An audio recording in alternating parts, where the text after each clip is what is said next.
Tom. Hello, everybody. Tom Fox here. We're going to be doing another one of those E3 conference breakdown thingamajigs that y'all love so much. Giving all my opinions. I'll be glad to hear yours in the comments as I explain them. So, let's see. First off, we had the trailer for Mass Effect Andromeda, which appears to take place in a new galaxy. I mean, if it's anything like Mass Effect 3 minus the ending, should be fine. It seemed like Mass Effect 3 was a solid game. Like, all the other Mass Effect games were solid games. The only real problem was the ending of Mass Effect 3, so this ought to look good. I mean, I'd love to see more. I preach not jumping into things, and I'm saying, oh, it's gonna look good based off the small trailer that we got here. Let's, keep following it, just see where it goes. The new Need for Speed that they made, honestly, I can't get into realistic racers, because they're just like, they're all the same.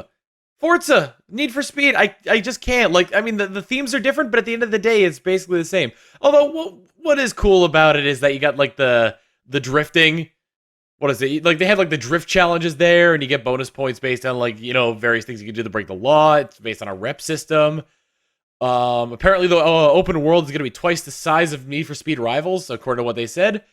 And, let's see. It seems like there's a lot of customization options for the cars as well. Which I like. Like in games like Grand Theft Auto and Saints Row, those were my favorite bit. Some of my favorite bits of them were just customizing the cars. So that's pretty neat overall. Star Wars: The Old Republic, more or less a dying franchise a little bit. It seems like this new DLC they're releasing seems to kind of pander to KOTOR fans by adding the word knights into it. But the story looks pretty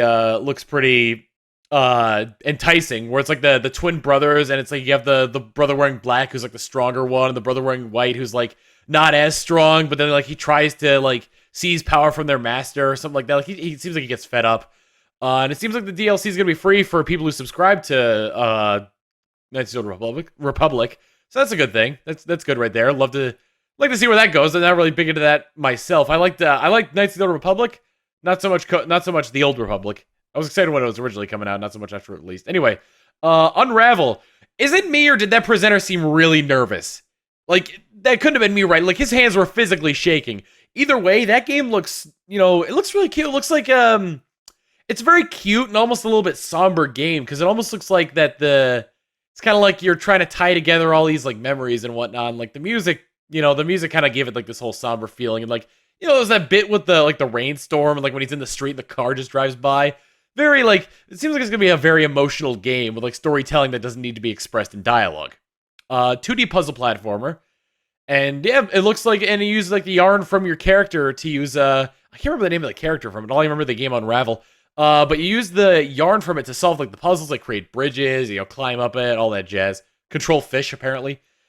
Let's see. Plants vs. Zombies Garden Warfare 2. They mentioned this back in the Microsoft presentation, but they went a little bit more in-depth on it in this. They had the Graveyard Ops, which is like the Horde mode. And they introduced like the more classes. There are bot enemies. Now, is it just me, or like, does it almost seem like that mode seemed a little bit like Titanfall?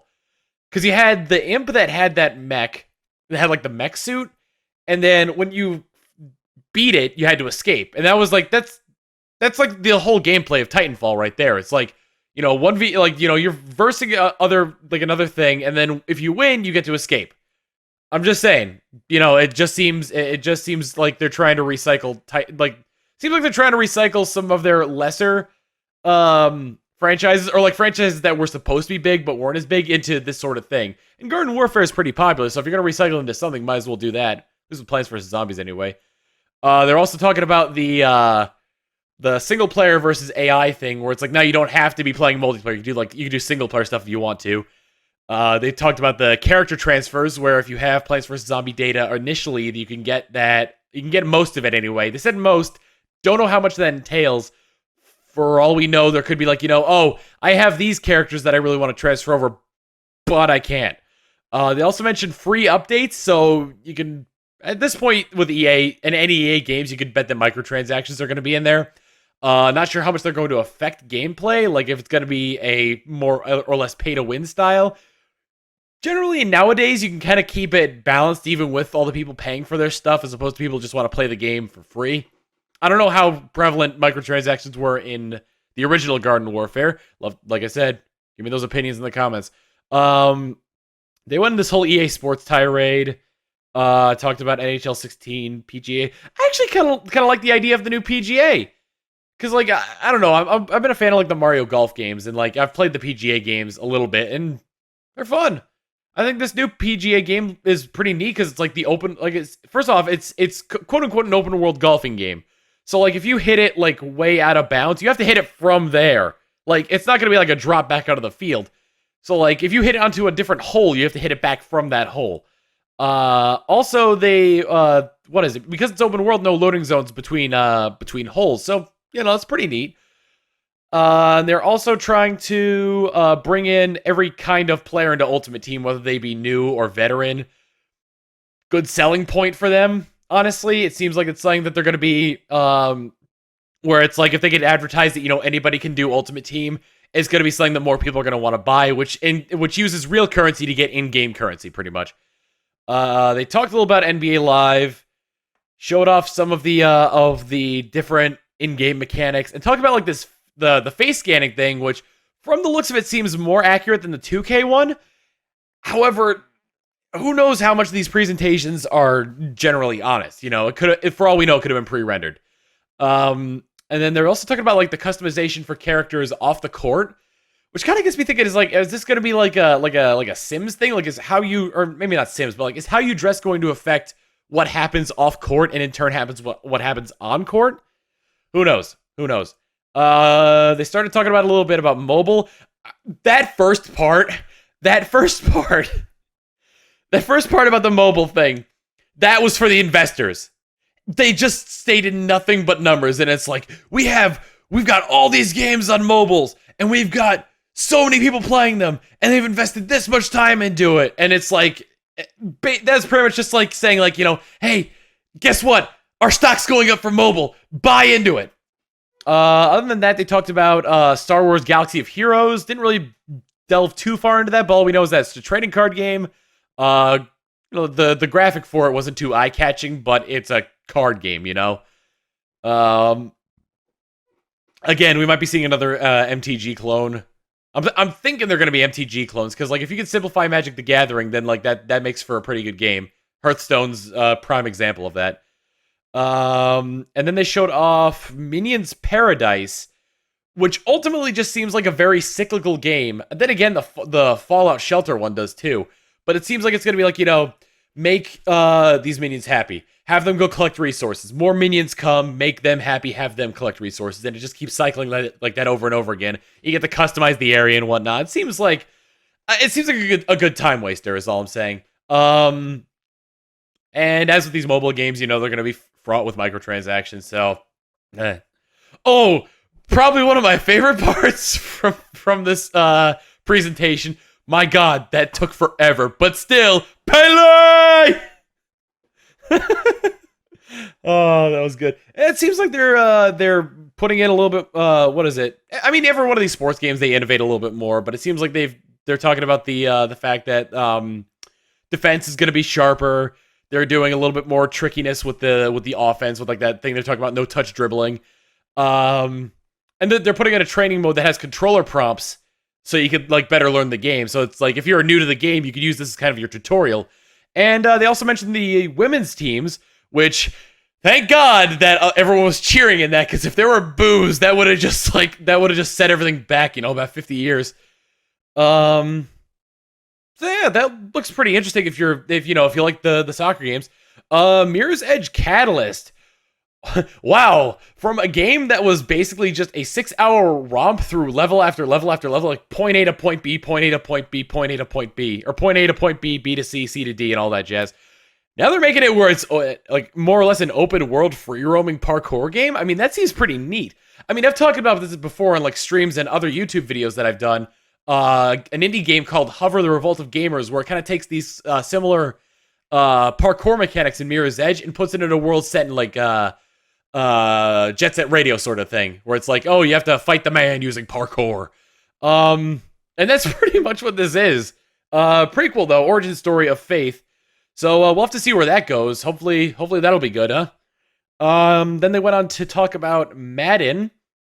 Seems like they really, let's see, they talked about the same thing with FIFA, defense and offense innovations. And they also added this thing for people who like the fantasy draft called Draft Champions, where you draft a team of current legendary players to play with. You can play with them online with other people or play against other people you know. Which, I mean, like, it's really good if you like fantasy football, you know? I mean, like, it honestly didn't interest me. I'm a nerd. Are you kidding me? Like, there's in this press conference, there's two different types of nerds. There's the Star Wars nerd, which I'll get into after I go over Madden, and there's the sports nerd.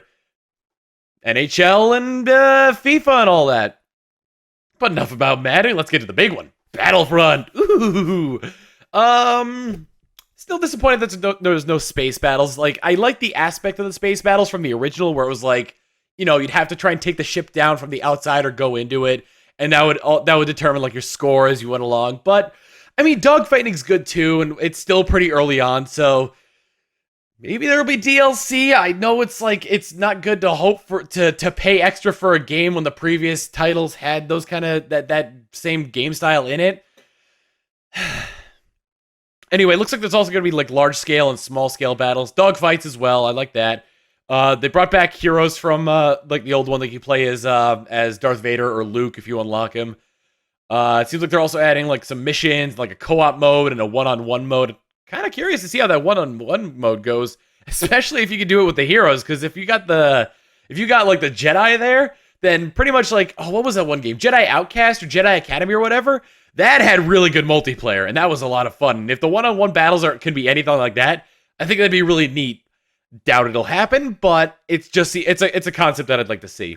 Also, it seems like you can do it in third person or first person. Let's see. They said they were showing it on a PS4. Are we sure about this? Because a lot of the times these games are played on computers that have the same specs as PS4 or Xbox One, so there's nothing going on in the background. It's like so everything is dedicated to just that game, and there's no background noise or anything like there is in the PS4 and Xbox One. So we'll have to see later when we see like review copies go out and previews and whatnot.